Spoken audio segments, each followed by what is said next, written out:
Hi, Nancy.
So we're using your Zoom membership this time, huh?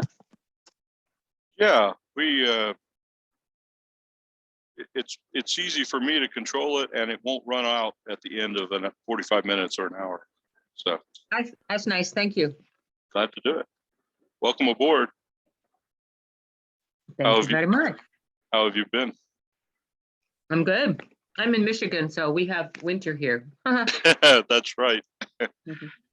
I heard it was even cold in Texas today. Well, we had a lot of wind yesterday. We lost power for 8 hours, but Wow. that's been happening to us a lot lately, unfortunately. But it's okay. Came back on. We had a fire in the fireplace. Perfect. Yeah, it was good. It's actually kind of fun to have snow and cold at this time of year. It's just in January, February, and March that it gets tiresome to me. Yeah. Where were you from? I'm from Texas. I grew up in Texas, but Oh, Texas. Texas. I've lived in Denver and other places. So Gotcha. yeah. I would rather not shovel snow. I don't mind it actually. I like it. If you grow up in it, you're used to it. You like it. It's a fun thing. And Yeah. I mean, not everybody feels that way, but I do. So I would have a hard time now, though. I don't have any cold weather clothes that are really serious cold anymore. you got to have those. Yeah, for sure. You got to have the clothes. You got to have clothes and the boots and everything. So you can make it miserable if you don't. But, and where are you living there? In Costa Rica? Well, right now I'm on the Pacific Slope with Lorraine Altun's at Lorraine Altun's place, but normally I live in Guadalupe in Gotcha. in San Jose area. Looks like we have some more people here. Yeah. Hi, Lydia. Are you on? Yeah, I'm not on either. Well, I'm on, but I don't have any sound. Lydia, we can hear you. And she said she didn't have sound, so she maybe can't hear you say that. That's right. Just put this bag up and I have to get it back out.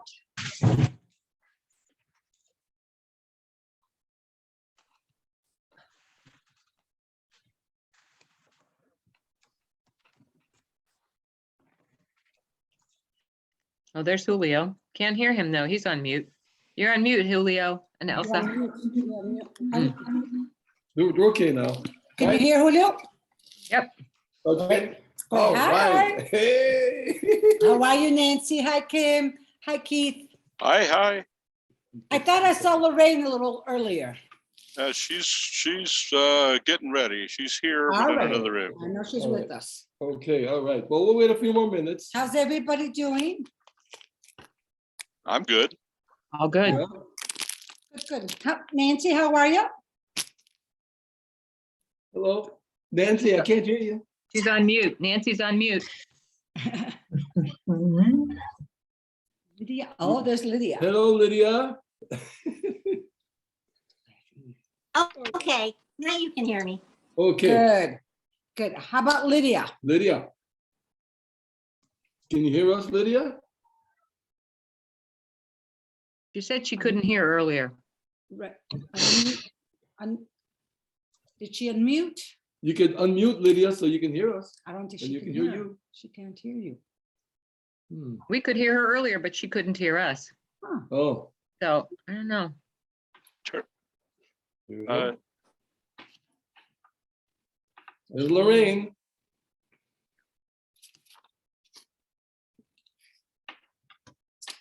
Hello, Lorraine. Hello, hi. All right. Hi, Lorraine. Hi, Nancy. Hey, And this Definitely need to is, do some checking. oh, there's two with Lydia. Okay. Okay. All right. What's his name? Gianna. There she is. Hello, Hi, Gianna. Gianna. Hello. Hi. No sound. And I'm set up with the headset. It says Okay. We see you now. host needs to unmute us. Do what? The host needs to unmute us. Does it say that? Oh, Okay, that's me, my fault, sorry.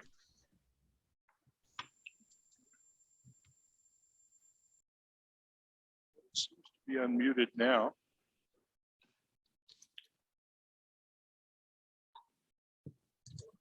Let's, can we hear everybody? Can everybody hear us? I can hear you. Good. I can hear you. Wonderful, wonderful. Okay, everybody is unmuted right now. Good, thank you. Okay, MacBook Air. Does it say Macarena? Yeah, that's the name of the good people. You know. So we're waiting for a few more people to join us. Nancy was supposed to join us today, but it doesn't look like she will. Not Nancy. I'm sorry. Rosalie. Rosalie, I'm sorry, Rosalie. There's Nancy. Good, I Nancy, see I'm sorry. her. I'm sorry, it's Rosalie that can't join us today. Let me see. Right. She's traveling. There you go. You get active.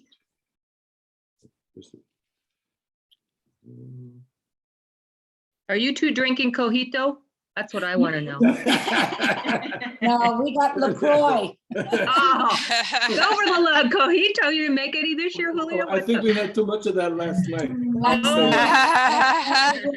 Atenas, and it was good. It was a good hit. Ah.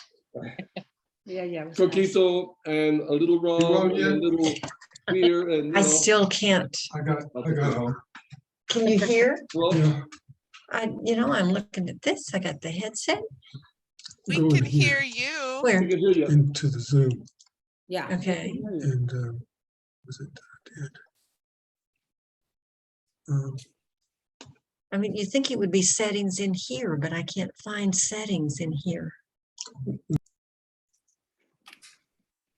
Ron, can you hear me at all? Right click inside the what? No, try here, right click. No, doesn't do anything. We can hear you, Lydia. Okay, here we go. Yeah, she can't hear us. Got it. All right, Hey. welcome. Okay. Thank you. Okay. Well, we're waiting for a few more people to join. Wait, maybe 4 more minutes to see what's happening. People are trying to get on, I'm sure, so.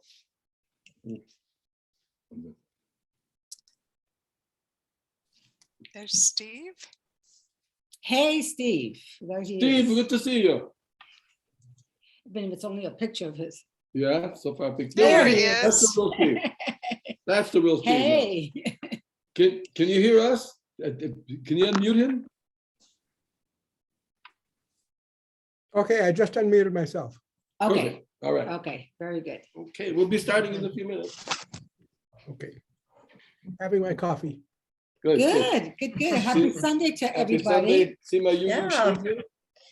Oh, nice. Very nice. I have a small collection, you know. But kind of old too. This but is an older one. Yeah, it's an old one. It's good. Oldie but goodie. Yeah, well, wait a few more minutes, see what else joins us. How's the weather in Michigan, Kim? It's 44 degrees here today. It's Oh, really my nice. Lord. Good, Oh. good. I'm That's glad to hear bad. that. Yeah, we haven't had any big snowstorms here yet. I like the winter. I was talking about that earlier, so I'm enjoying it. That's good, Good. that's good. And you're not affected by the tornadoes that came through the central part. Oh, you know? thank heavens, no. No, we had a big A lot of power outage people- yesterday for about 8 hours, but no, the bad thing was, which I mentioned to you, that shooting was only a half hour away from us with those. I know. Oh. I know. Mm. That's Yeah, so Very sad. sad. So Oh my gosh. sad, so sad. It's tragic for everyone involved. Oh, Yeah. Absolutely. gosh. So hurt- Yeah. So painful. Yep. So painful indeed. One of these days they'll wake up and pass some decent gun laws, you know? Not Maybe. with, not with the control of the legislature in the wrong hands, Yeah. Yeah. sadly. Because of that, right? Good Lord. Yeah. Okay, we're waiting for Jean, Patty. And that's it in terms of. Yeah. We have a list here of volunteers that are willing to share their spiritual journeys, because that's going to be, hey, hello, Jean.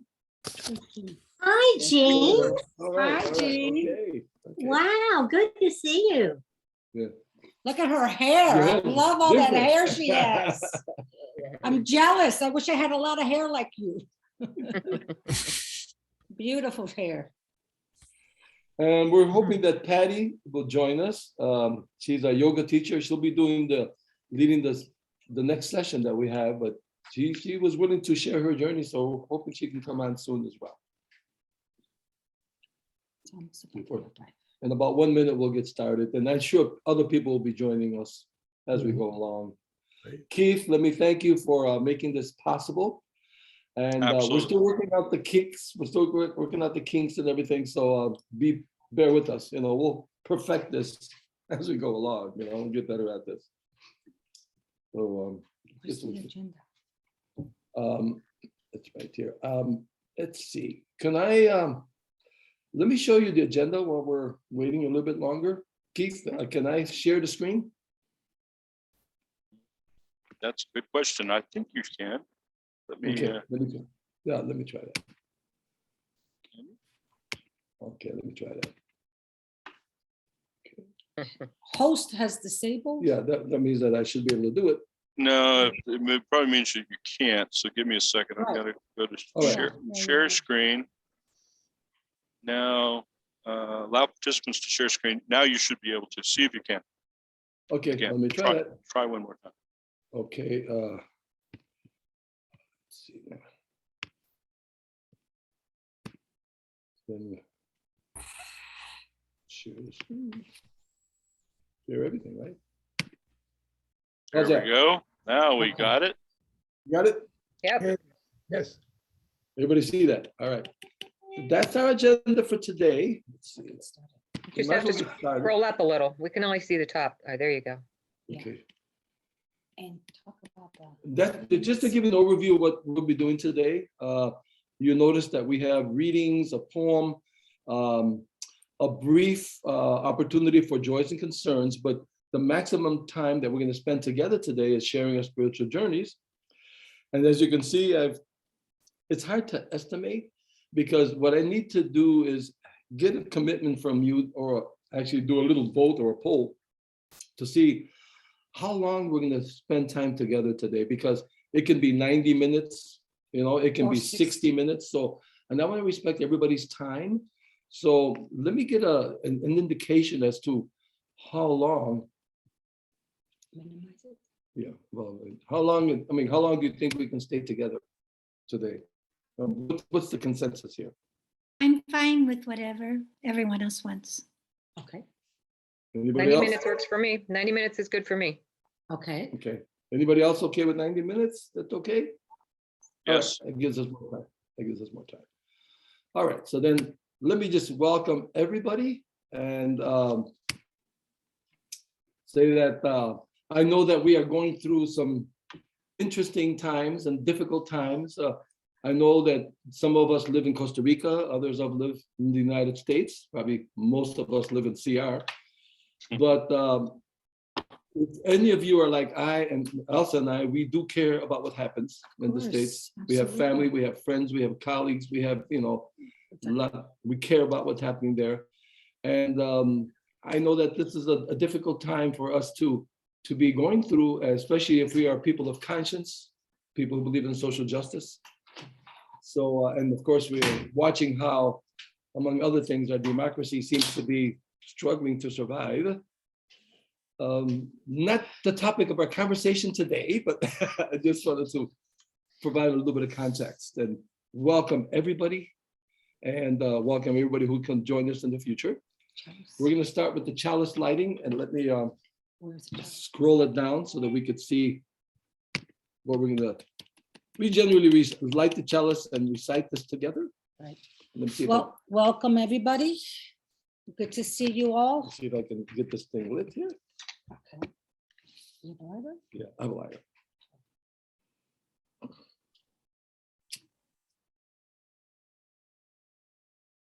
Okay. We can all follow along. We light this chalice We light this chalice, say this together. We light Light this this chalice chalice to honor honor virtuous virtuous traditions of our ancestors. of our Ancestors. ancestors. recent and remote, Remote to to extend extend boundaries of community community beyond beyond our own physical, physical, mental, mental, and borders. spiritual borders, and to and leave to a leave a legacy legacy of of peace, Justice, commitment commitment for for future generations of of Mother Mother Earth. Earth. Okay, I think from now on, we should just have one person read it because of, because we're coming from different directions. yeah, it doesn't work as well as if we were here together. So anyway, one of the things we have to learn how to manage this. So yeah, next time we'll do it that way. But anyway, I would like, what's that? I'd like to, before we Okay. sorry Before about we that. move on, because we want to do some brief joys and concerns, but we do have an interesting reading from Keith and Lorraine that they From? prepared for us. This is written by Eugene Pickett, a famous Unitarian from years back. So whenever Keith and Lorraine are ready, take it away. Lorraine, are you ready? I'm ready. All right, then I shall begin. For the expanding grandeur of creation, worlds known and unknown, galaxies beyond galaxies, filling us with awe and challenging our imaginations, we give thanks. We give thanks this day. For this fragile planet Earth, its times and tides, its sunsets and seasons. We give We thanks thanks this this day. day. For the joy of human life, its wonders and surprises, its hopes and achievements. We give thanks this day. For our human community, our common past and future hope, our oneness transcending all separation, our capacity to work for peace and justice in the midst of hostility and oppression. We give thanks thanks this day. For high hopes and noble causes, for faith without fanaticism, for understanding of views not shared. We give thanks this day. For all who have labored and suffered for a fairer world, who have lived so that others might live in dignity and freedom. We give thanks this day. Thank you so much. Thank you very much. And Very complete nice. to complete for human liberty and sacred rights, for opportunities to change and grow, to affirm and choose. We give thanks this day. Thanks this day. Appreciate that. Appreciate that. What I'm going to do is after the meeting, I'll send out a copy of this to all of you so you can. That was a beautiful reading. Yeah. It is really a lovely, lovely prayer, no doubt. Okay. Now, Elsa will Well, direct us in a few other. we have items. some new people joining us, so maybe we can have a short little introduction. And afterwards, we usually like to, those who want to share some joys or concerns may do so after that. So we'll start off with the introductions. So Lydia and Ron, would you like to introduce yourselves? Oh, okay, that's us. That's I right. mean, the new people don't know who Oh, you're who right, else is new, duh. right? Exactly. You're I right, just wait. you're right. I'm waiting. Okay. You're right. Okay, Ron, do you want to go first? I'm Ron Hankins, living now in Grecia, Costa Rica for the last 3 years. Before that, we were in Japan for 43 years. Coming up in 2 weeks, our 44th wedding anniversary. Oh, Congratulations. Great. fantastic, Lovely, fantastic. lovely. Congratulations. Oh. Thank you. And I'm Lydia. It's we'll share sometime, but I suppose you can't know us and understand us without knowing that we spent 43 years in Japan. We met in Japan. Our children were born in Japan, and then when it came time to retire, we couldn't just go back to the U.S. So this is the next adventure. And we're happy to be Oh, here. wonderful. May I ask, Lydia, what part of Japan did you all live in? The first half was basically in and around Tokyo, and then we actually met in Fukuoka in the southern part, and the last 20 years were spent there. Oh, so you both met in Japan and Yeah. We did. Oh, did. how interesting. That's very special. Wow. That's Yeah. awesome. Yeah, Well and done. we're originally I'm from Georgia, Ron's from Alabama, and we likely never would have met if we hadn't met in Japan. And then I have, You never know. You never know. Yeah. another question for Ron or Lydia. What is your Unitarian Universalist connection? Have you been involved in the past? No, our connection is that we're desperate. We know the feeling. No, we're both Baptist ministers.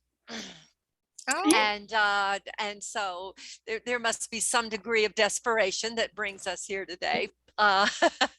We come from a very progressive, as in separation of church and state, a very progressive, even theologically progressive Baptist background.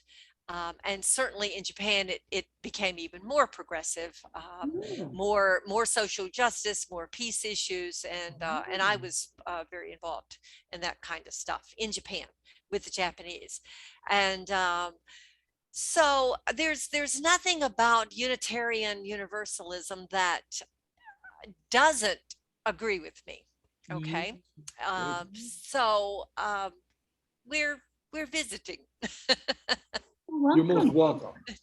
We hope you visit and you stay with us. Thank you. Thank you. Okay, but anybody that wants to do something? Anybody would like to share some joys or concerns? Just let us know so you can be the next one to speak. Just speak up. You want to start off with yourself? No. well, I just want to say that it is a joy to be with all of you today, and how much I missed this meeting over the last couple of years. So it's Yeah. definitely a Yeah. joy. Definitely a year and a half and more. For us, it's a joy because it's been a long time since we've had a chance to see you, and we especially miss the opportunities of being together in person. And we did this for quite a while, for at least 3 years, About 3 years. on and off whenever we were available. And so it took a while for us to make an adjustment to this new situation and get on Zoom, but it's happening now. And we need to move forward. Yeah, we intend to. We do have a concern. We got a phone call this morning. Julio's sister let us know that his Julio's cousin in Puerto Rico had fallen and had an accident, fell down, and seems like he hurt himself, and he's hospitalized right now. So we're going to keep him in our prayers so that hopefully he'll have a speedy recovery. And of course, our concerns have a lot to do with the age in which we're all entering, the age of elderhood, if I may put it that way. You know, we are the elders now. And but that means that we have to be very careful about our health and because we don't bounce back as we used to. Right. Not when anything happens. So, you know, we are more attuned to our health, I think, than ever before for obvious reasons. And we hope that everybody else does the same because we want to keep you around as long as possible and in good health. Anybody else wants to share a joy concern? Well, this is Kim. I'll just say I'm really happy to be with you all, even though I'm in the States. 2 years ago at this time, I was at your house drinking cojito and the rest of the, things down there. And it was such a joy to meet some of you, and it's nice to still be connected, even though I'm physically not there. I loved being with you all, and actually Steve too, through Democrats Abroad. So that was a wonderful thing. Steve, I've been loving your stories. Steve Oh my gosh. Steve is a great The man can storyteller. write stories. Oh. Yeah. So, Where do I find Steve's stories? Well, he usually publishes on Facebook. On Facebook. On Facebook. Oh. Yeah. But he's written some, has a book, right, Steve? About your family's background, among others. Yeah, a book, and I'm writing another book about my Peace Corps experience, and the book is in Spanish. Oh, wow. Good for you, Looking forward to Steve. that. Looking forward to that. One thing that distinguishes Steve among other writers is that he has a phenomenal memory. And remember, Amazing. phenomenal memory, Amazing. Think of all the details that happened like 50 years ago, It's just- And if there are amazing. gaps in my memory, I just make up. I was gonna say, how much of That's it? legit. That's okay. That's legit. How would we know the difference? Right. That's legit. That's it. I would like to share an old concern since we haven't met for so long. Mhm. A year ago in December, my brother passed away. Mm. And I was the youngest of 3 children, and I'm the only survivor now. Mm. And his whole life was involved around 2 things: espionage and hiking. And he was very active in the Appalachian Trail. And he died, it was almost a year ago to the day, he died leading a hike at 80 years old on the Appalachian Trail, died of a heart Wow. attack. Wow. Wow. He died doing what he loved. That's a That's great right. way to go. Good for him. That's Yeah. right. Listen, That's right. Yeah. Well, I can think of better ways to go, but that's certainly very, No. very significant. We That just is don't good. want to That's go good. at all, right? That's the truth. Well, I think that one of the things that one of the pains that we all share together is the loss of close friends and relatives, and I think that that's something that we're coming to these days, because one thing is to suffer the loss of a parent or an uncle or an aunt, a grandparent, but another thing is to lose those of our own generation, a brother, a sister, Or even a cousin, younger or generation. even worse, the younger generation. Yeah. That's sad. That is, Mhm. yes, Jean. It reminds me of, we used to, not in front of my grandmother, but laugh. My father's mother, she's Southern Baptist, raised Southern Baptist, and she would tell us stories, and she'd say things like, "And we were sitting on the porch, and then we were laughing, and the chair flipped over, and he went over the bushes, and we just laughed and laughed." And then every story would end with the same phrase, "He's dead now." But she was in her 80s, and all of these memories and all of these people that were of her generation had already, most of them had died off. So he would tell a story and end it with, "He's dead now," as a joke. But now I understand, because I'm reaching that phase, the third age or whatever you call it. And people around me are beginning to, some of them are dead now. Yeah. Soon I'll be saying the same thing. "He's dead now. She's dead now." Yeah, Yeah. that's what it is. And one of the inevitable things that come to our mind, because we know that our days are limited, right? Is it, what is it we want to accomplish before that moment comes. What is it we want to do? Where do we want to go? What do we want to write? What do we want to live? You know, and I think that that's a question that we all share because we know how valuable and precious our lives are. And we want to make sure that the rest of our lives are as preciously lived as what we've lived up to this point, if not more, because now we have more wisdom. Now we have more wisdom and better judgment, hopefully, than what we did when we were younger. Okay. Anybody else would Anybody like else? to share? I have a joy. My joy is that I'm, first of all, grateful to be here in Costa Rica and to be here with all of you at a time in the history of humanity. There, we can be dispersed all over the world and be here together. Cosmopolite, right? Citizens of the world. And the big joy for me is that my kid brother is coming to visit me next week. So I'm gonna have to show him around Costa Rica, which will be a lot of fun. So. We're also awaiting our daughter Sophia and our youngest grandchild, Adriel, the 22nd of December. So we're excited as well to receive family this month of December.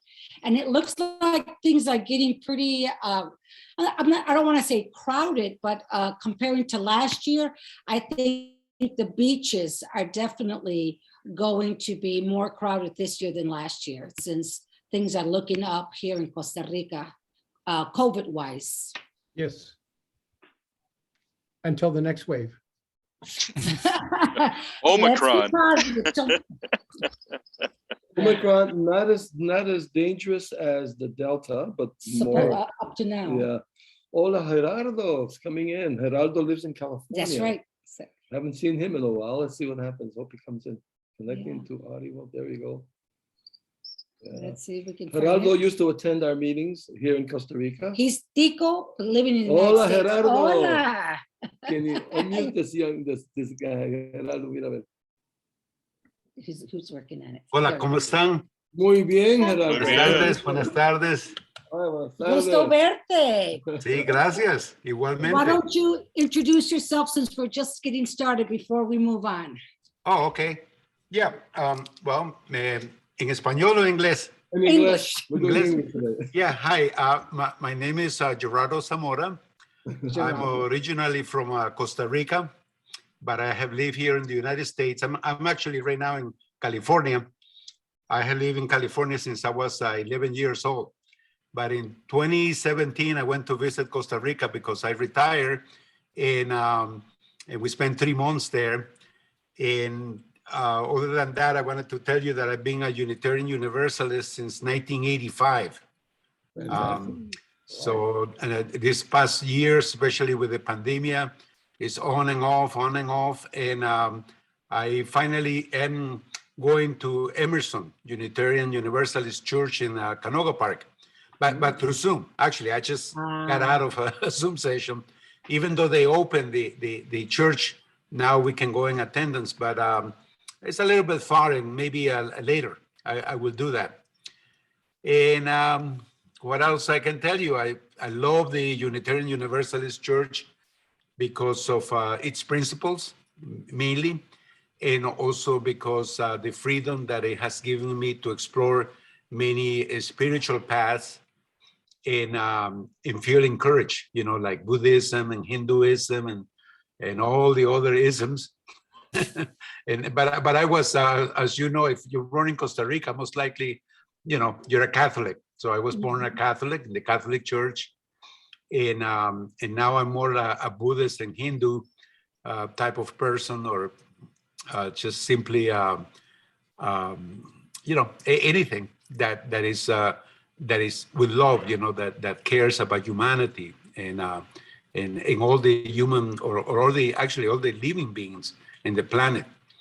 So that's that's my experience. And of course, I met you guys in 2017. I attended 2 times, and that was a wonderful, beautiful experience. So nice to see you, and to look forward to meeting you, everyone. Yeah. Thank you. Thank you. You're welcome. You're very welcome, very welcome. Well, we don't know at this point how many other people will be joining us, but we do have scheduled an interesting and short poem by Rumi, with Keith discovered and wanted to share with us, and I think it's very relevant to the topic of today. So, would you be kind, Keith, to share that with us? Sure. This was an early aha for me, in that when I read this poem, I realized that Rumi from the 12th century, I guess, was talking about something that I was beginning to experience. Later on, maybe we'll talk about this a little bit, but I grew up as a child of two atheists. So this poem meant a lot to me a few years ago. I looked for him on the Christian cross, but he was not there. I went to the Hindu temples and shrines, but nothing. I visited the Kaaba in Mecca. I did not find him. I questioned the learned scholars, but he outstripped their understanding. Finally, when I peered into my own heart, there and nowhere else was his home. Very nice, Thank very you. nice. Thank you. Yes, yes. By the way, that poem and the previous one, I'll be sharing with all of you. In fact, whatever readings or poems we happen to share together, I'll make an attempt to later on make that available Forward it. forward it to the rest of the group, so you have it as well. Thank you so much. Thank you. Thank Sure. you. Well, now we've come to the very interesting part of our agenda, where we're sharing spiritual journeys. And although we had originally stated 6 or 7 volunteers, 4 to 5 minutes. I mean, we're quite flexible because it's barely 3:30 now. Right. Okay, so we actually have a whole hour. Right. You know what I'm saying? Fatih doesn't look like she's gonna be here. Patti, we'll see whether Patti comes later on. Right. Let me just read the list of names that I have. And that doesn't mean that this is the final list, because if anybody else here today wants to share their spiritual journey, you're welcome to do so, because it looks like we have time for that. So far, I have Jean, Nancy, Steve, and Keith who agreed to do this. So that's only what, 1, 2, yeah, that's only 4. So we are open, actually no, Jean, Patty, Nancy, Steve, and Keith, that's 5. Well, if Patty Or comes. Patty comes, yeah. Yeah. But nevertheless, and it doesn't have to be in any particular order. I thought, well, let's do this alphabetically. Well, I just want to make sure that everybody has an opportunity to share their story.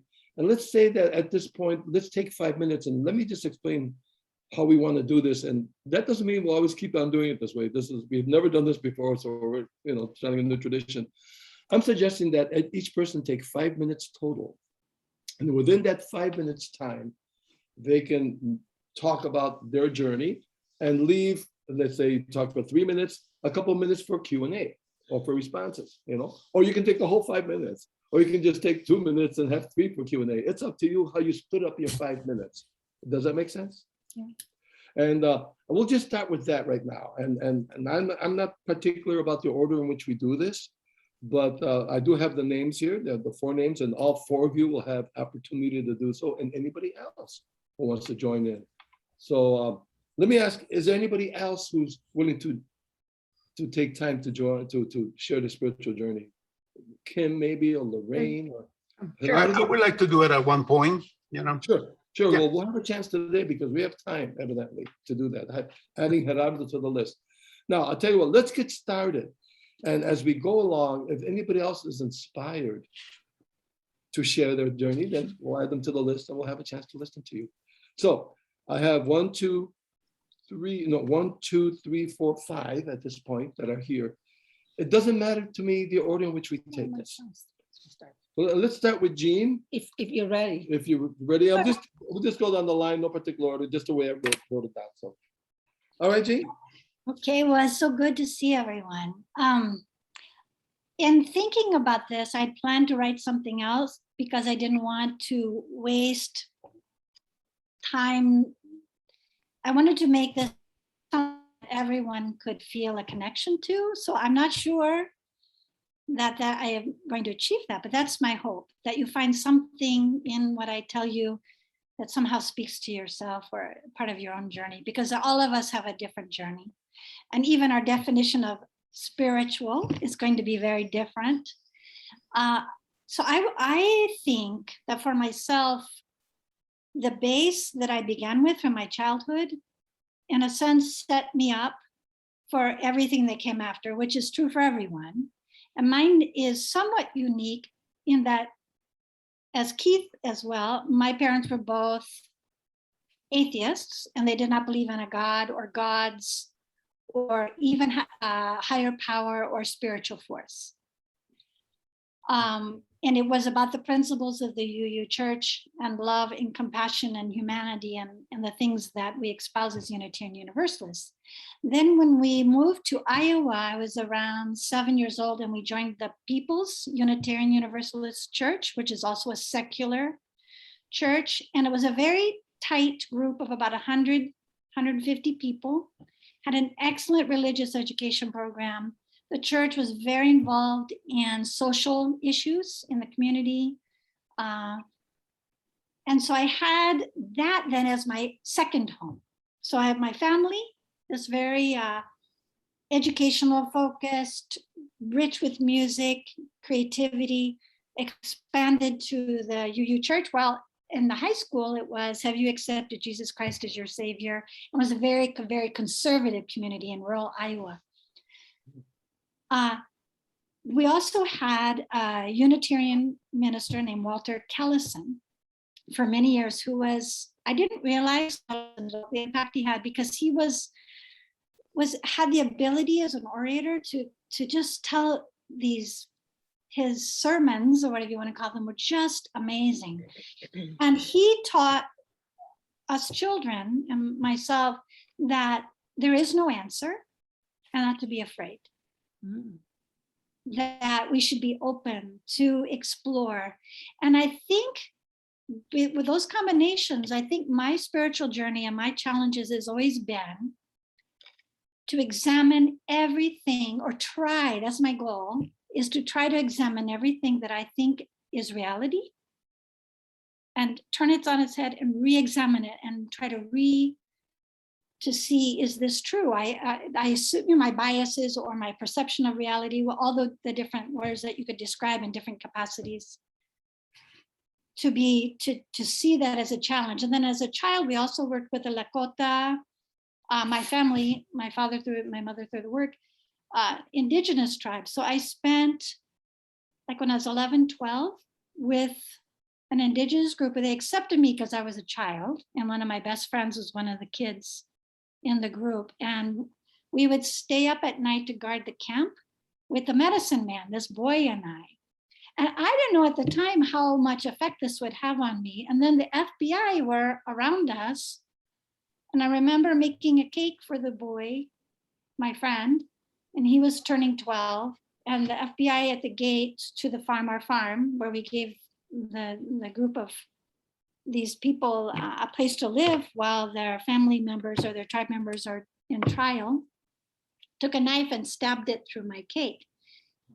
And I thought, to see if there was any weapons in it, my mother was so calm. I remember looking up at her as she 4 held minutes, just to let you know. okay, Just that she held the cake, and it seemed so did not affect her. And I think I learned from that. And that has been, and that was when another shift. So all the times when I'm faced with trials or things that appear at the moment to be terrible, it always is when I've grown and faced new challenges. And I think that's something, as I've gotten older, to realize that all my failures and all the things that were difficult, as we all have, and being aware of them and accepting them has helped me on my spiritual journey. And so that's basically, in a nutshell, my path. But you were born and raised Unitarian Universalist, Yeah. which I think we're the only one among us, like in many. Yeah, places. yeah. I started in when I was about 7 and went all the way through adulthood at that same church. It was a very tight, and there was Baha'i, there was Hindu, there were Buddhists, there were transvestites, there was everything. that, and the adults would say, I think this, but I'm not sure, but this is what I'm thinking now. What do you think? And treated us children with that level of respect. So I was a very, very fortunate.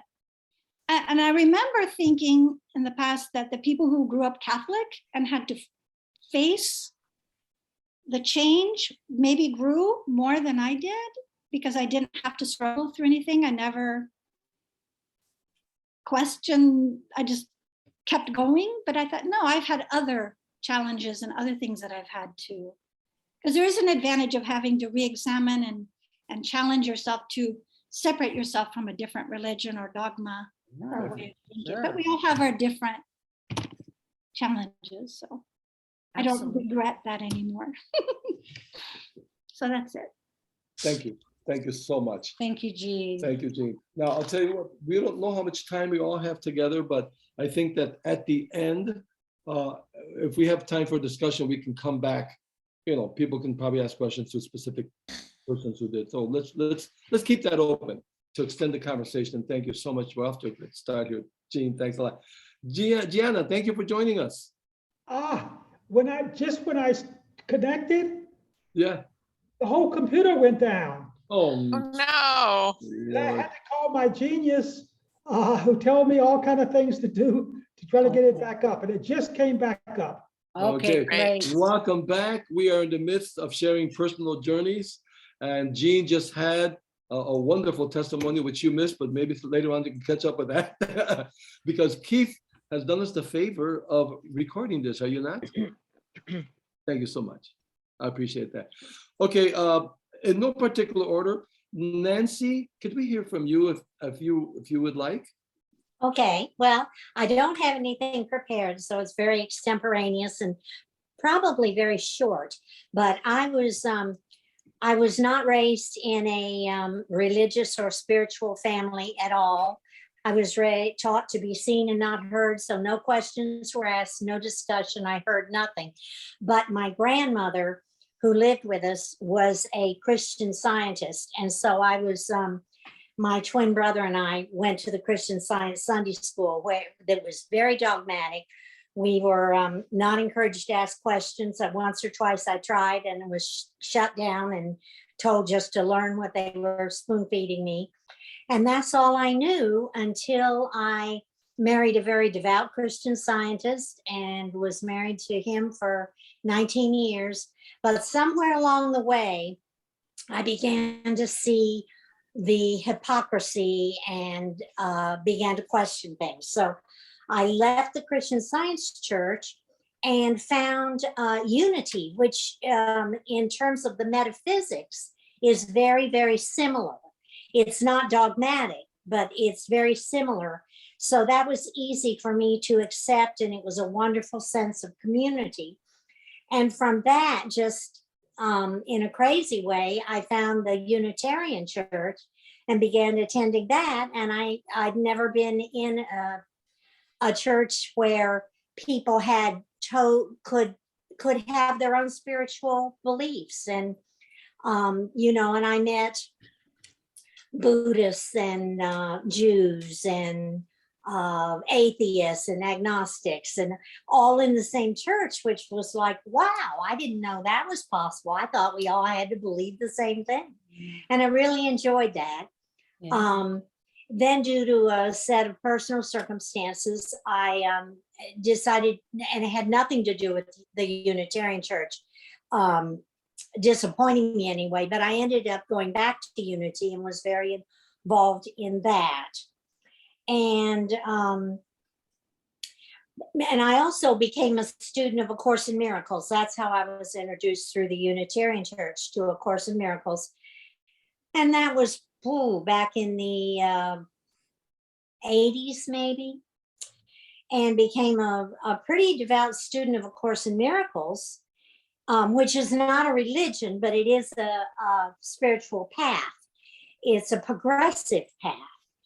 And through that, I was introduced to the teachings on the non-dual path, Advaita, and became very interested and the last couple years, I have been a serious student of the Advaita teachings, which are a direct path. The non-dual path is not like Course in Miracles, which is progressive. It's very direct, and that's where I am now, and absolutely love it, get so much out of it. But I would not be where I am now if I hadn't started out in the Christian Science Church. And although the religion itself, I'm sure that there's not the dogma today that there was back in the 50s and 60s when I was attending the church. But the original writings by the leader, Mary Baker Eddy, in her writings are very, very similar to what I hear heard in A Course in Miracles, and also actually in the Advaita teachings. So there's a thread of commonality in all of it. And I can quote from many different sources and different religions, totally different passages that all say the same thing. And I'm so grateful for the background that I had and the path that I took that got me to where I am today. And, you know, who knows where I'll be tomorrow, next month, next year, but I'm very comfortable and happy and learning the non-dual teachings. So that's my journey. Fantastic. Sounds like you're a lifelong learner and a lifelong experiencer. Yes, I think so too. We'll check with you in a couple of months or maybe next year and see where you are. Right. Okay. I'm definitely interested in finding out more. So maybe in the future, you could do a whole presentation so I could understand it, because I've heard a little bit and it was over my head. So I think I could benefit from what you can tell us and present to us. And let me just reiterate that today we're just doing brief introductions to our spiritual journeys, but in the future, if any one of you want to expound on that journey and share with us some of the learnings, some of the readings, some of the sources that have inspired you, then you're welcome to do so, because I think that each of us could expand upon this on some other occasion. But today we're just doing brief introductions to this. I just want to say one thing on what's that? Patty Arroyo just. Yeah. Did you see that? Okay. Yeah, I guess Patty says she's having a hard time linking on. Okay. Well, she can't find the thread for it. Right.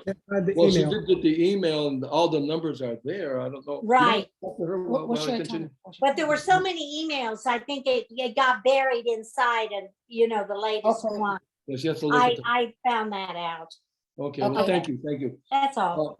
Okay, I appreciate that. And while Elsa is trying to get connected with her, we have 3 other people, Keith, Steve, and Gerardo. Gerardo, would you like to go and share your journey with us? But he's on mute. You're muted, Gerardo. Yeah, thank you. Yeah, thank you. No, I was saying I didn't know it was going to be today. But anyway, this is no big deal. I'll give you a brief introduction of my spiritual path. Like I said, you know, we're born and we choose in a way. I know that there's a view that says that we don't choose where we're born or who we're born to, and there's another view that says that yes, you do. you know, the soul is like looking over there. I don't know, in some tree, I guess, in heaven. And it says, yeah, I want to try that experience. And then it comes down and somehow it embraces the tree of forgetfulness. And we're born and we forget all the stuff that we had already, you know, the soul decided. Those are just some writings that I have read. But anyway, my path is that I was born to wonderful people. My parents, they were from Nicaragua. And I was born in Costa Rica.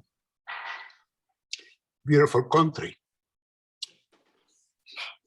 And I was born in a Catholic family, like I said, and as you know, in Catholic families, there are saints and Jesus Christ and the Virgin Mary and their miracles, and there is a lot of praying and all these things to certain Catholics, let's say my family again, are very real.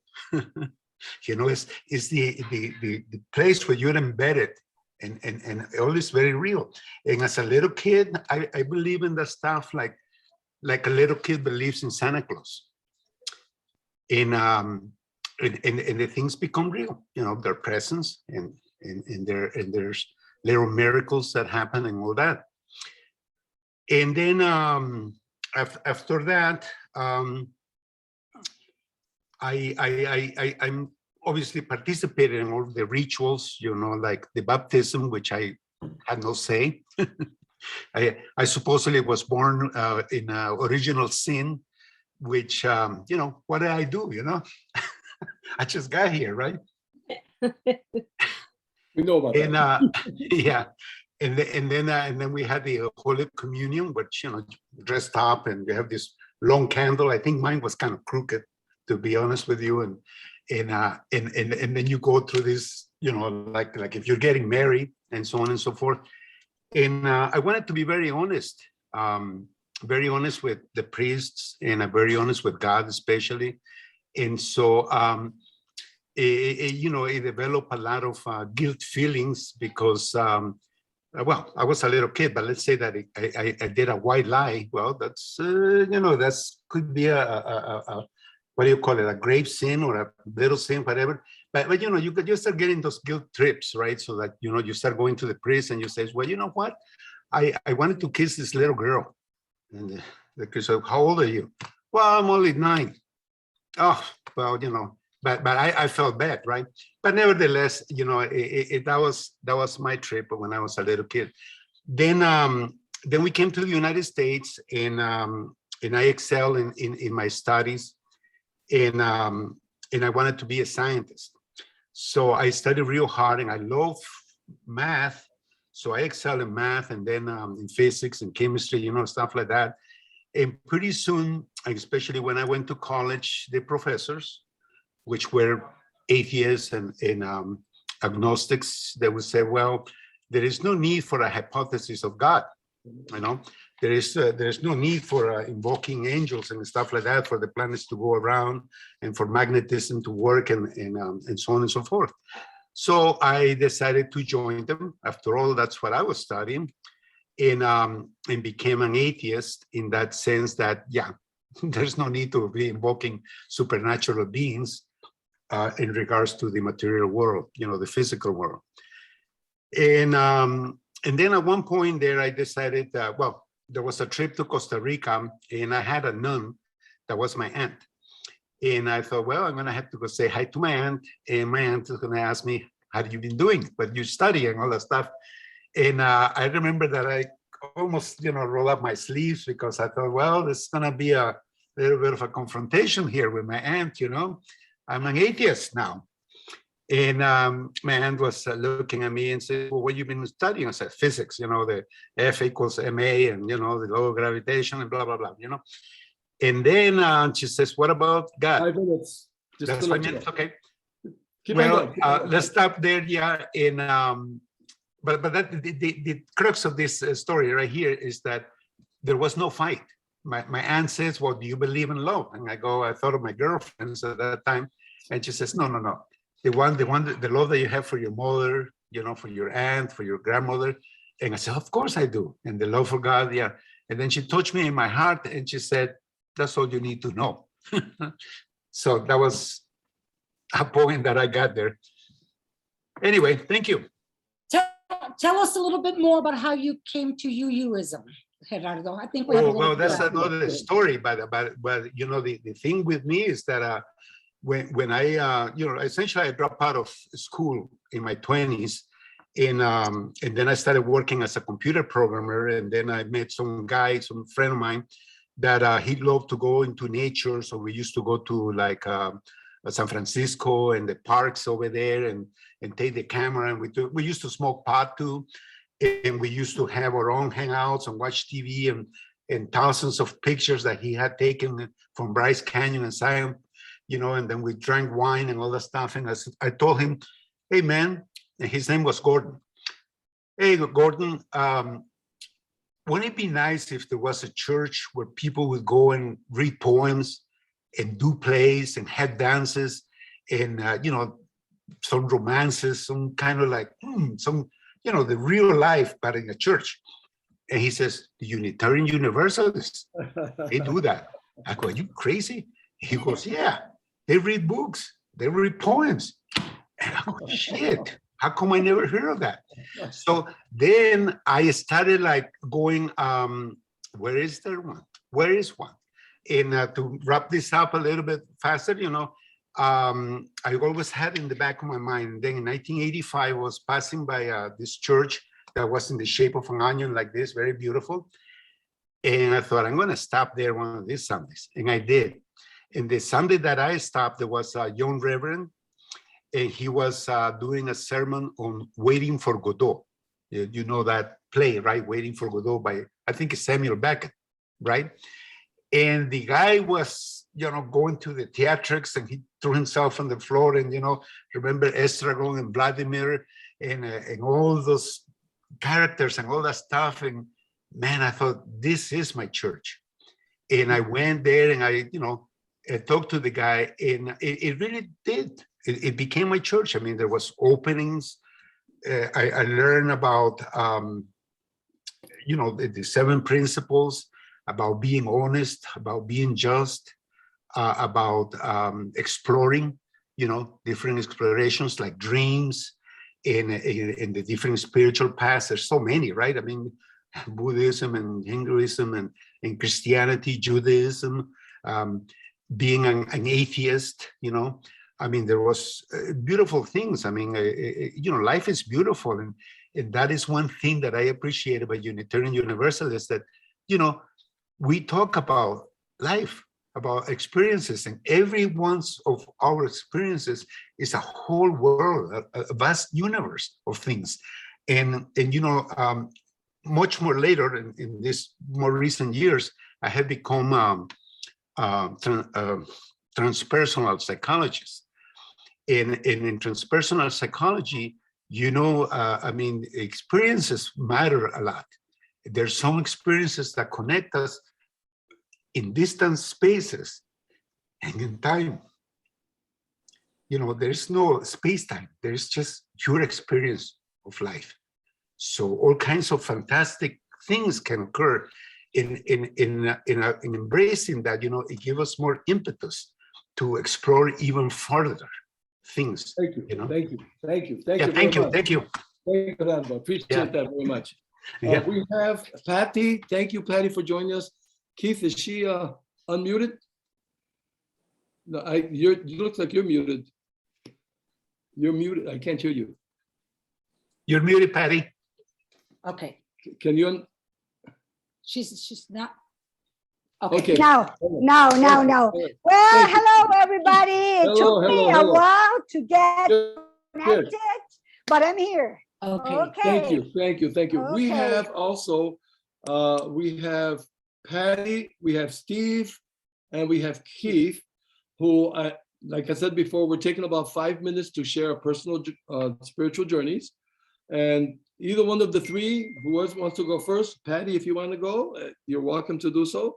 We're taking about 5 minutes. By the way, I just want to make clear to everybody, this is only an introduction to our spiritual journeys. At some other point in the future, if you feel you have something more to share, in fact, Patty is going to be presenting our next Zoom meeting. Any one of you, if you have something special you want to share with the group, let us know. We'll arrange for you to do a presentation, because there's so much that we have learned individually that's worth sharing. And today we're just giving a brief introduction. All right. So Patty, take it away. You're next. And well, when we talk about spiritual path, I think it's very important to clarify what everyone understand by that, because it could mean different to anyone. Okay. In my specific case, it has always been, even before I became a yoga and meditation teacher, a connection deep within, okay, that goes beyond my own self.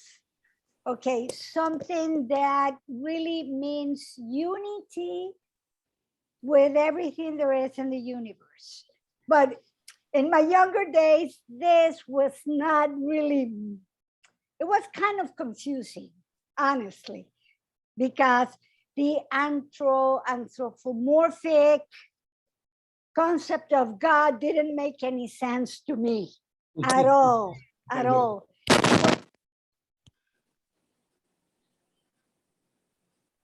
We're not hearing you.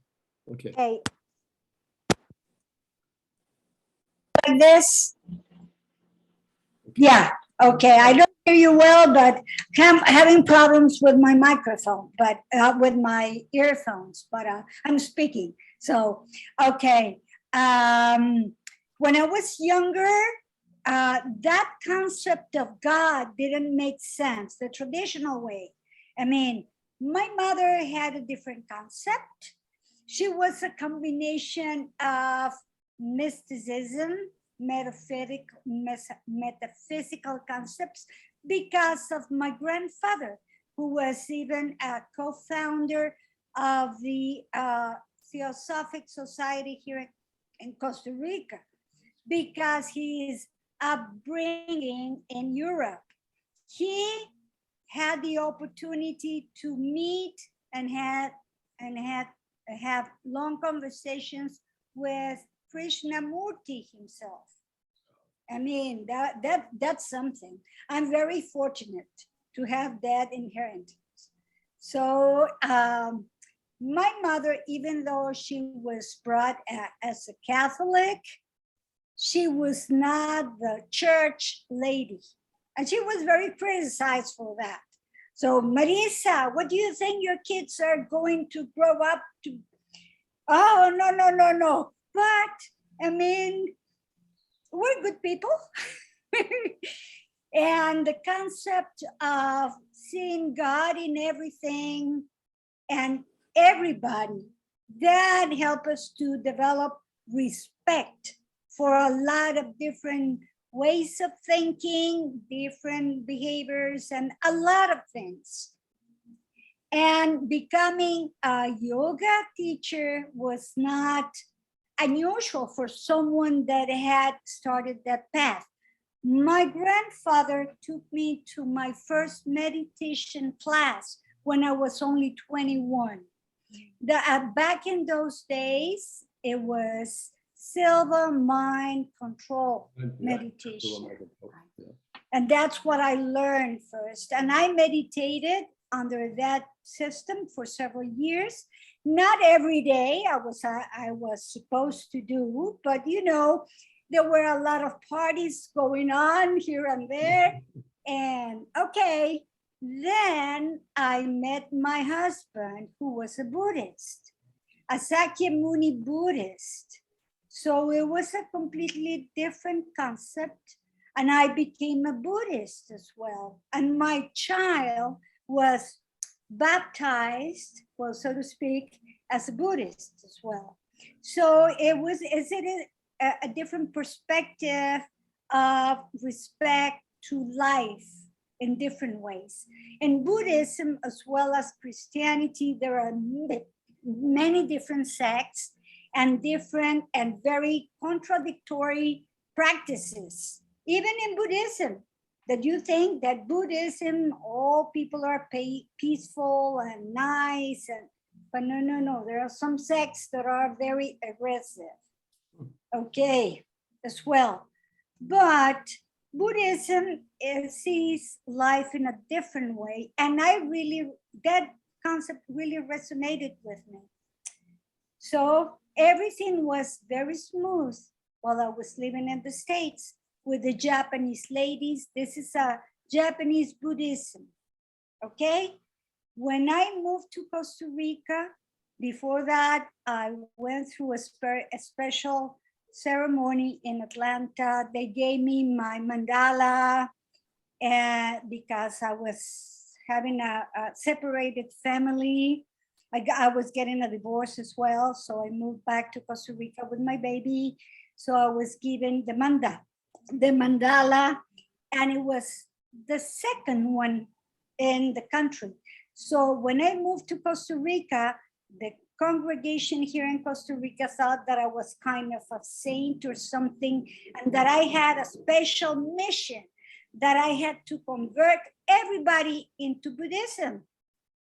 That's not my style, period. 5 No, minutes, no, by the way.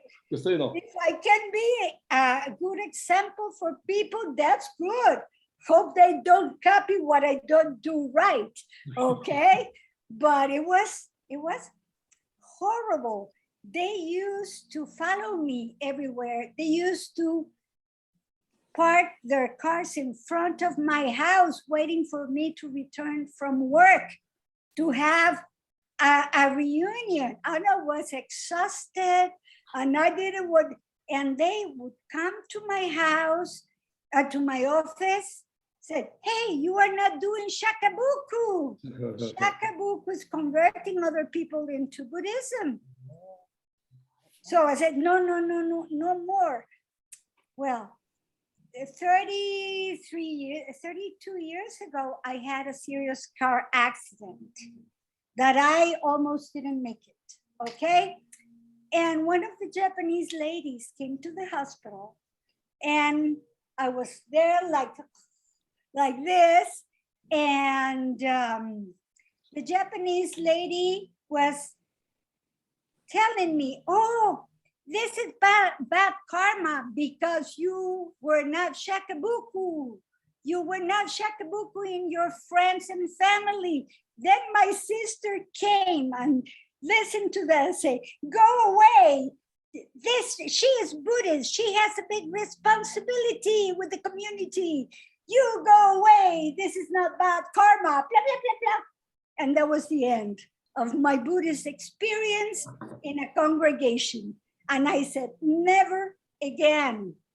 I'm free to choose the best, what is in my heart, to share the best I can do for other people. And that's what I'm doing. As a yoga teacher, meditation teacher, and that's my path. Well, Thank you, thank you so Papi. much. And you've come to the right place, Patty. We're not going to require that you spread the faith unless you want to, okay? Okay, let me put No, you're not this to be able to listen.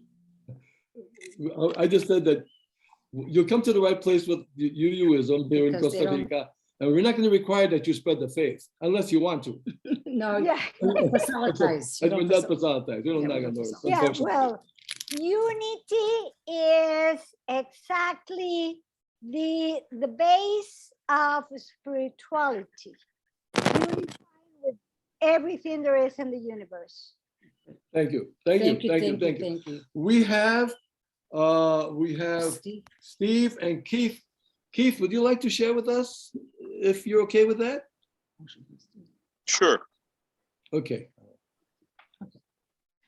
First of all, I'm humbled by getting to hear all these stories. Thank you. My path is that I was raised a critical thinker. And then along the way, I discovered that there are new things that transcend critical thinking. And personal experiences, I could go into detail, but there's a lot of us today, so I'll shorten it. When I stood before my family and my extended friends in my first marriage, I had a moment of transcendent Holy Spirit entering me. And it occurred because I was taking vows, but suddenly I realized that these were vows of commitment that had been across thousands of years, that humans had stood before similar groups, and I was just washed over by Holy Spirit. a bunch of years later, I got divorced, and I was in incredible pain because I didn't want the divorce. And I spontaneously, picked up from culture, I guess, prayed, I can't do this, help me. And once again, I was washed over by what some people might call Holy Spirit. Along the way, I got teachings from Lakota people also, and I did the Course in Miracles also, and I discovered that outside of logic and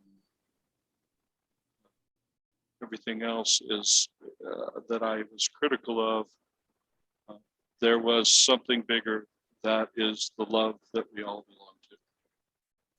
And so being an explorer, I've been exploring that. The non-dualist Advaita path is where I am exploring these days through the work of Rupert Spira and other leaders of that direct path. But at the same time, I have some concern that we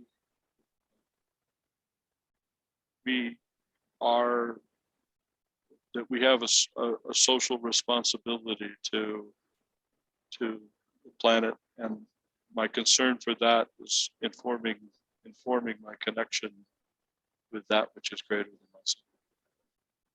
So I feel like I'm in the right place because I hear a lot of different people who have come to this congregation and who have social concern as one of their major values, and love is one of their major values. So I feel like I'm at home. Most welcome. You're most welcome. Thank you for sharing. Thank you very much for sharing. We're looking at about 4:10 right now, and we want to respect people's time that end at 4:30. So right now we have Steve Johnson as our next speaker, maybe our last speaker, unless somebody else wants to volunteer, because we want to have a moment to do some Q&A and some discussion. Steve, will you share with us your journey, please? Unmuted. Yeah, I'm doing it. There we go. Yeah, thank you, Julio. I was raised in the Episcopal Church. My mom was Episcopalian, and all three of the kids were raised as Episcopalians.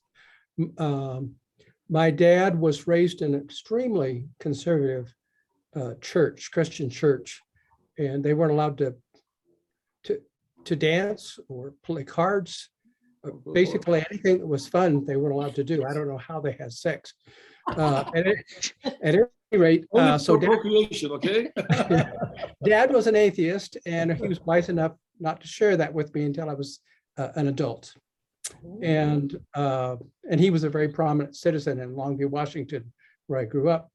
So he just kept his mouth shut about religion. At any rate, so I started in kindergarten, and we sang songs, and we colored, and we were taught the Bible stories, and we talked about the 10 Commandments. And from the beginning, the Bible stories were taught to us as fables. And as I got older into religious education, the 10 Commandments, the belief in God, the Bible stories, everything was open for discussion. And we were encouraged to discuss things and talk about it. Then in the second grade, I had a very traumatic experience. The teacher had something came up, and she had to go to the principal's office. And I forgot that I wasn't among broad-minded Episcopalians, and there were people with other beliefs in the classroom. The teacher went to the principal's office, and we were left by ourselves. And immediately one of the little girls started preaching to the class. And her attitude just grated on me. It was just like holier than thou. And she ended up, just before the teacher got back, she said, "And God loves everything and everyone." And I was really put out with her. So I said, "Does God love hell?" And just then the teacher came in, and she raised her hand and she said, "Stevie said a bad word. And I thought I had her over a barrel because the teacher asked her what it was. If she said it, then she would have used the word too, but she outsmarted me and she said, Stevie said H-E-L-L. And I thought, you know, how you use it is, I don't know. Anyway, so the teacher asked me to come forward and she said, Stevie, put out your hand. And I put it out and I realized something was about to happen. And I pulled it back and she grabbed my hand and held my palm open and hit me 3 times very hard with the ruler, with the metal edge. And I felt it was a humiliating experience. It set my intellectual and emotional growth back by quite a bit. And I realized then that I was only safe with the other Episcopalians. But once I was out in this classroom, you know, people, and and in terms of the 10 Commandments, I was pretty much in agreement with them. There were 2 that bothered me. One was that everyone had to believe in God. And it was pretty obvious to me that the Muslims thought all the Christians were going to hell because they didn't believe in Allah, and the Christians believed the Muslims were going to hell because they didn't believe in God. And it just didn't make any sense to me. And then the other one was to not take the Lord's name in vain. And I had a very colorful uncle. He had a rough upbringing. He was kicked out of high school for smoking, not pot, just tobacco. But he later, when he grew up, he became a very prominent citizen in the community. But he joined the Merchant Marines when he was 14. Then he lied to get into the Navy, and he sailed all over the Pacific. And I used to go to his home, and he had shrunken heads from New Guinea, he got from the natives there. And he was the boxing champion of the 7th Fleet in the 1930s. Very colorful guy, and he used hell and damn in almost every sentence. And I couldn't understand why he should suffer eternal damnation. Right. He was just the nicest person. It just didn't make any sense to me. So after that experience in the 2nd grade, I really never discussed religion anymore. Now we'll fast forward to 1980. I'm married to a Costa Rican. We have 2 little boys, and I get a job at Clemson University in the deep South in South Carolina, but it's a college town, so it's very liberal. And after about 6 months, we find out about well, first of all, my neighbor across the fence, the first thing she says is, what church y'all go to? And I figured I'll say Unitarian Universalists because I didn't think there would be any in Clemson. And she says, oh, I'll call them right away and let you know that you're here. So they had a congregation. It was a lay-led congregation. And so we went, and they just built the building. They didn't have any pews. They had plastic seats. They were bucket seats. And Maria, my Costa Rican wife, is very short. And the bucket seats cut off the circulation in her legs. So partway through the service, she asked me for my hymnal, and she had hers, and then she asked for the hymnal from the gentleman on the other side. And I realized she was going to put the hymnals on the floor so she could put her feet on top of the hymnals, which you would never do in the Episcopal Church. And I started whispering to her, you know, don't do that. And I knew she was determined to do it. And just then we went into a moment of silence, and I couldn't say anything. So Maria and I got into a silent wrestling match with the hymnals. And pretty soon I noticed everyone in the fellowship had turned around and were looking at us.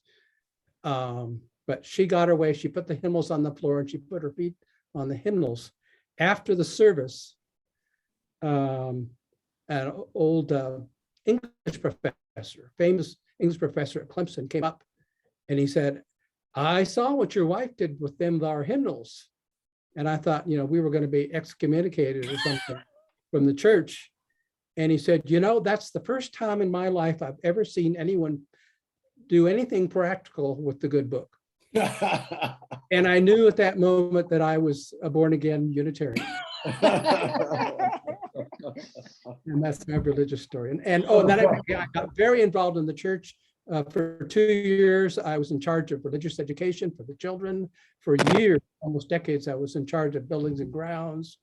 And I was very involved in the really nice people. And it really changed my life. Thank you. Thank you so much. Thank you. Now, we're going to take a couple of minutes Maybe 5.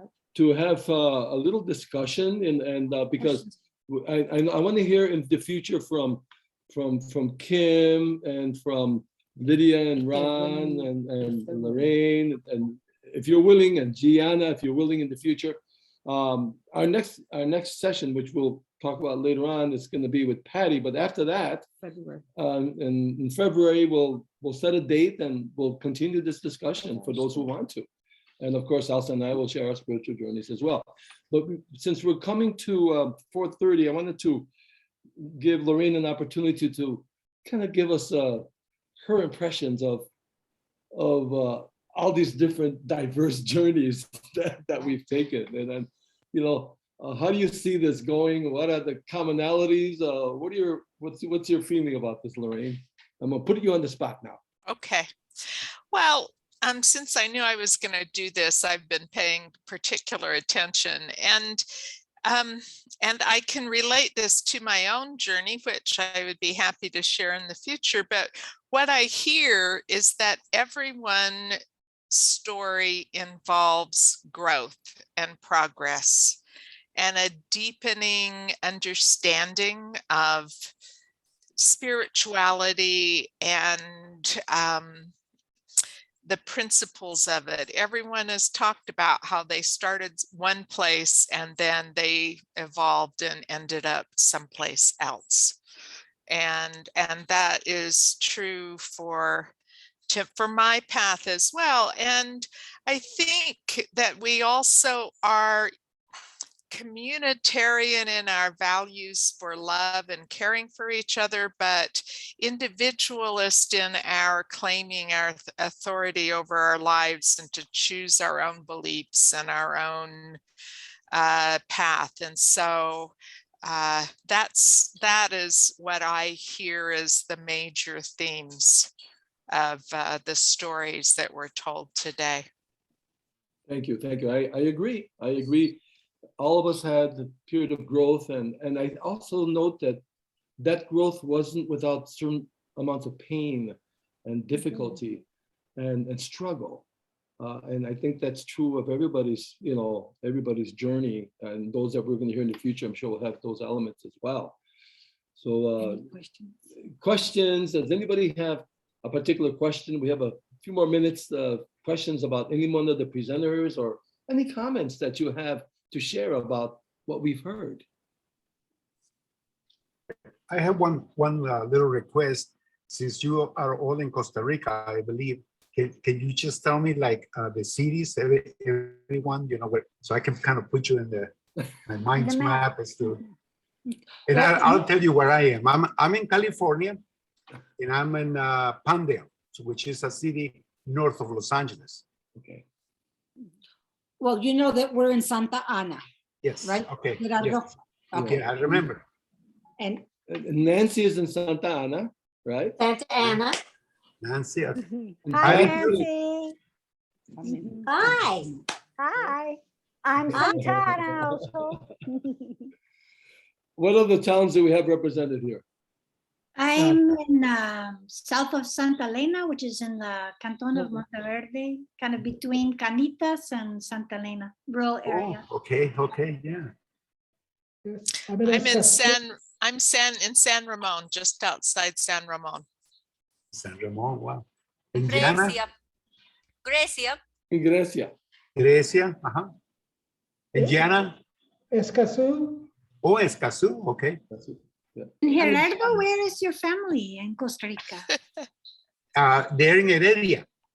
Okay, In Heredia, in San Lorenzo.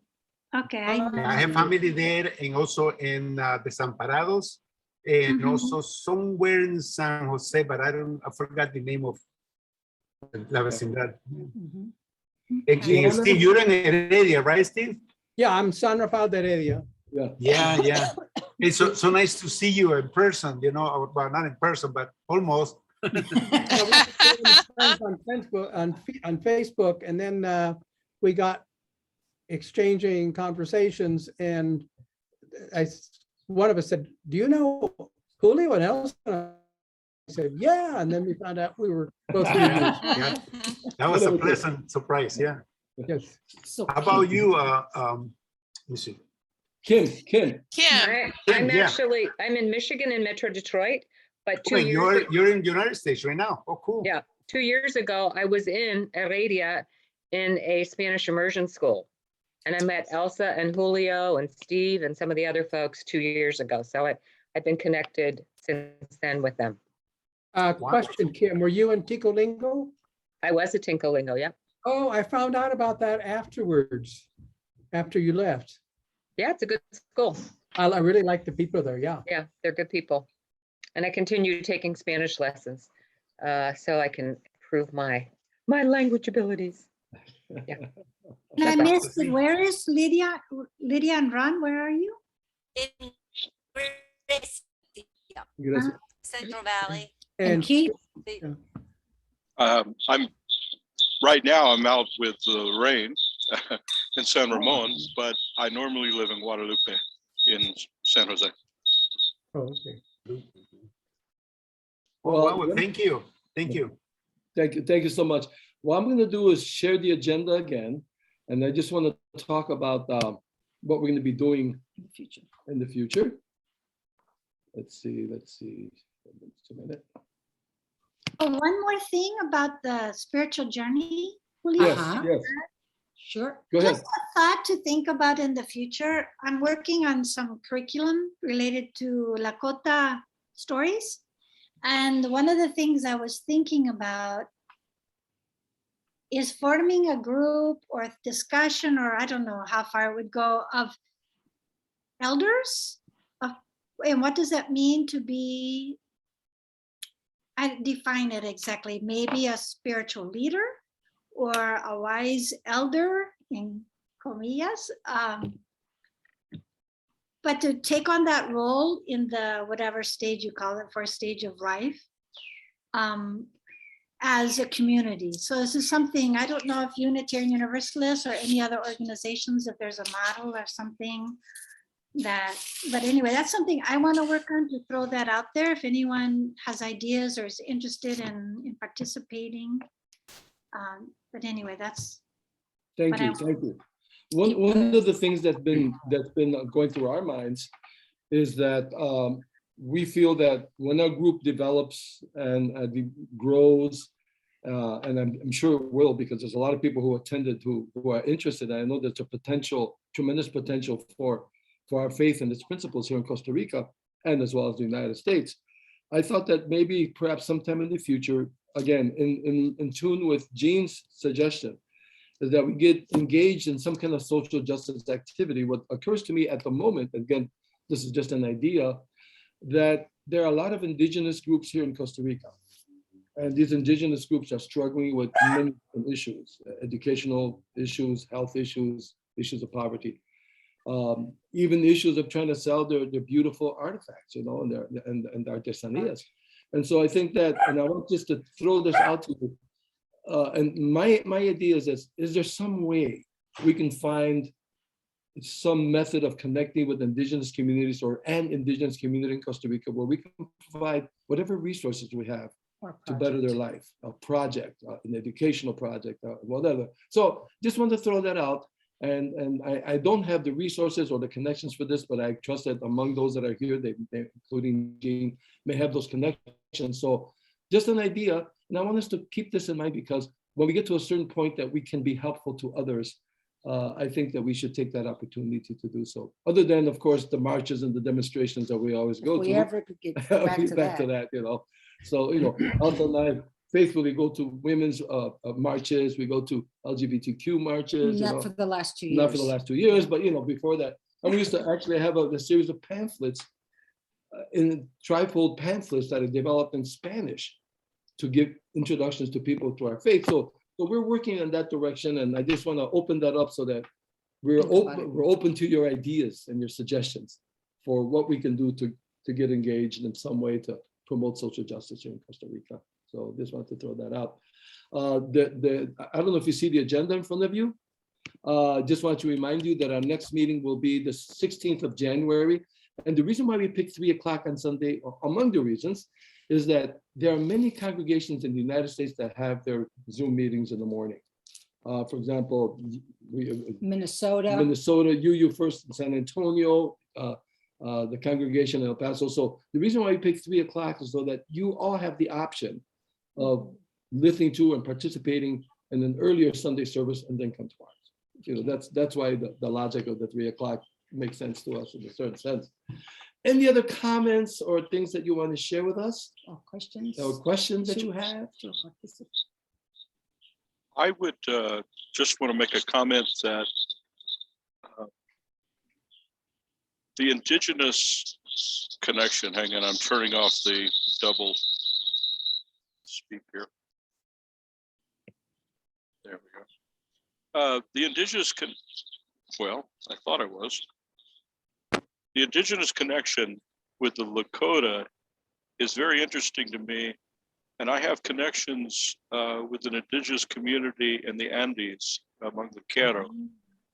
So I don't have connections here with an indigenous community in Costa Rica, but I would like to also have that. Maybe there's a way to connect indigenous cultures and do something with the social justice across indigenous communities. Just a thought to add.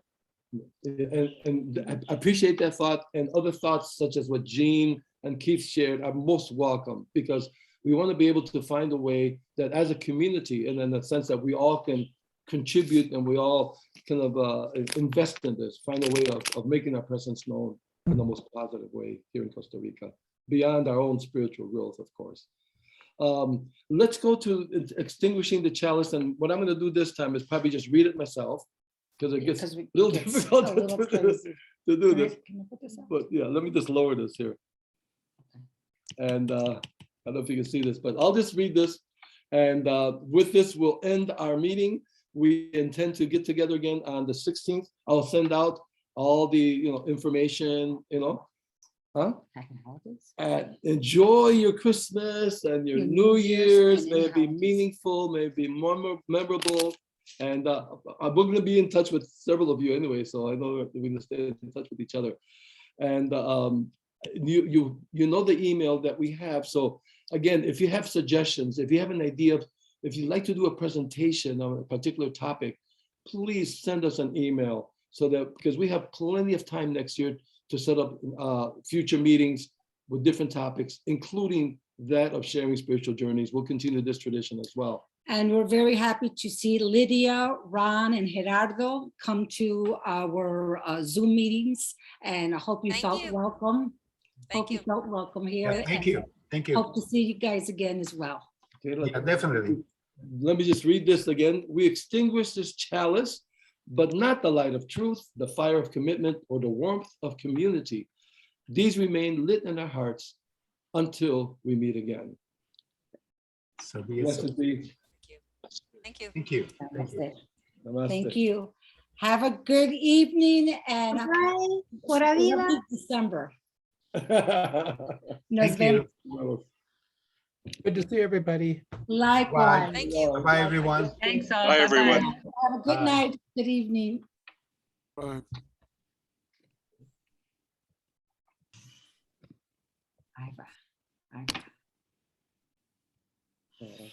Bye.